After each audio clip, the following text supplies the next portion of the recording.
Good morning to all my friends and family, and welcome. Welcome aboard. For your Welcome comfort to and Jinn's safety, 5 a.m. please keep club. aisles clear of obstructions at all times. Life jackets are located under your seats and in clearly marked storage sections near the entrance doors at the front of the vessel. In the event of an emergency, follow the instructions of the crew. Smoking is not permitted anywhere on board the vessel. Thank you for your cooperation.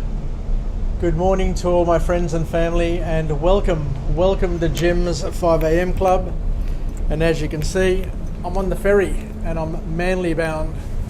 I came to work nice and early this morning, only to find that it's been raining, it's been sheeting down all night, and hence work was called off for today. So it's 8 o'clock in the morning, so I'll go to Manly just for a trip across and come back and use this opportunity to deliver a couple of Jinn's 5 a.m. clubs.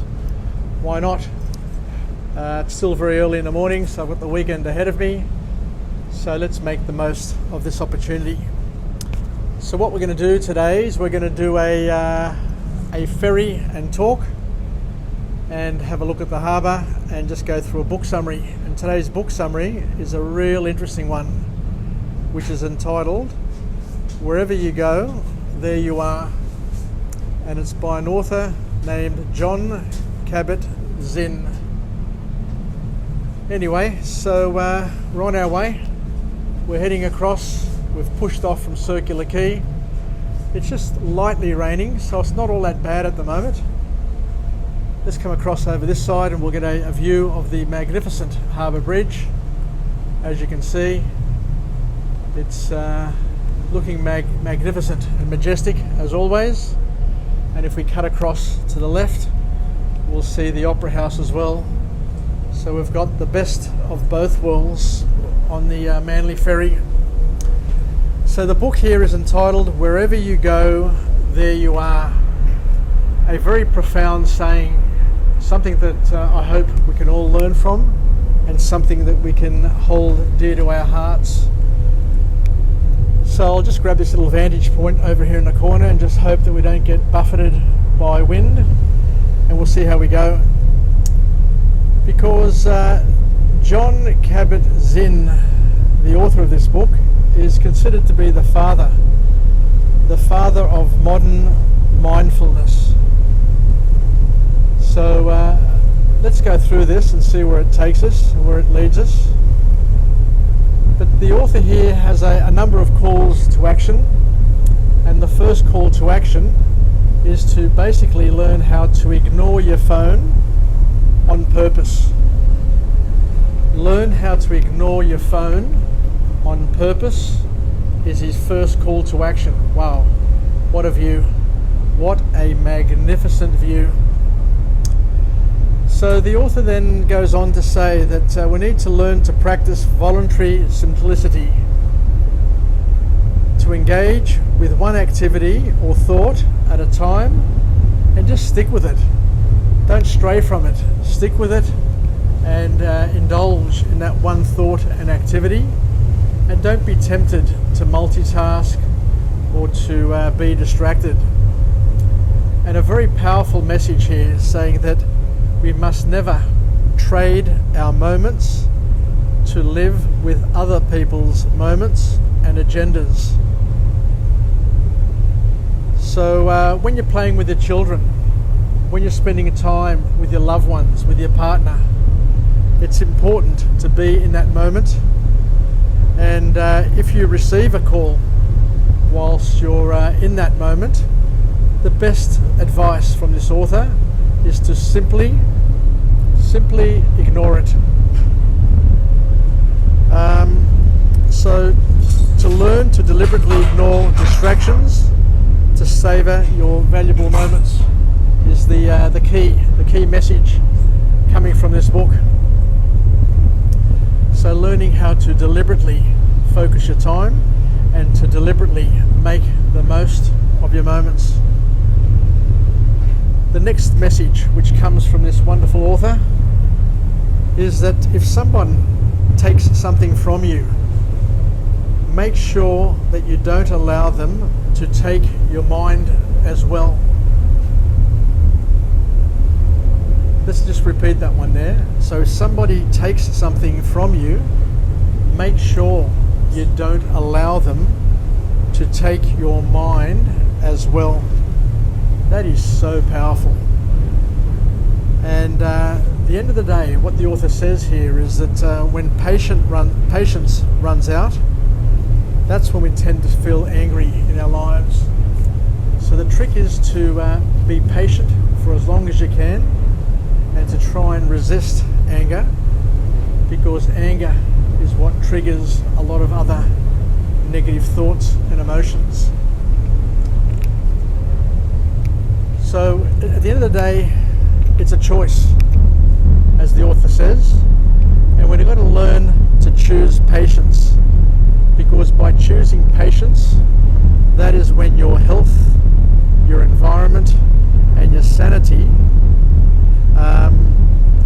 is able to connect with your mindfulness. So when we're patient, that's when we're able to connect with our mindfulness, where our health, the environment, and our sanity become one and unite as one. So don't let anything take your mind or imprison your mindfulness, is the message coming from this author. A powerful message, a message that we can all use and incorporate in our daily lives, and it's a message we can take on board right now, because we need to learn to practice patience and understanding, and not to be victims and not to be prisoners of other people's agendas and other people's distractions, I guess, is the bottom line. And in order to do that, what we're called to do by this author is we need to focus our body and our senses during our auto behaviors. And we need to basically be aware of what is going on and to savor. This is a very important point. We need to learn to savor our moments, and not to have our moments taken from us, or to be distracted from our moments by thinking about what's coming next or what happened before.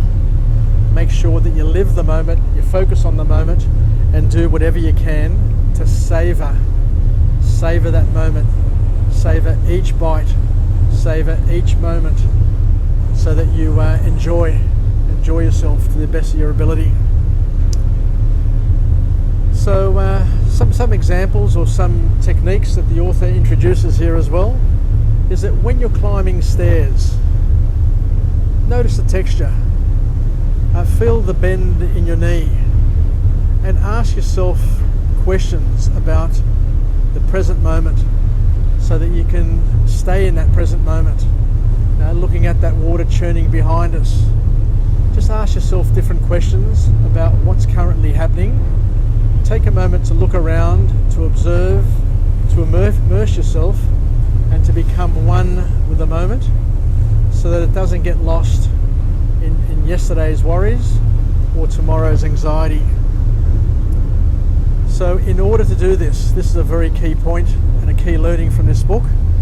In order to do this, what the author says is we need to learn how to override our autopilot behavior and to improve our self-consciousness.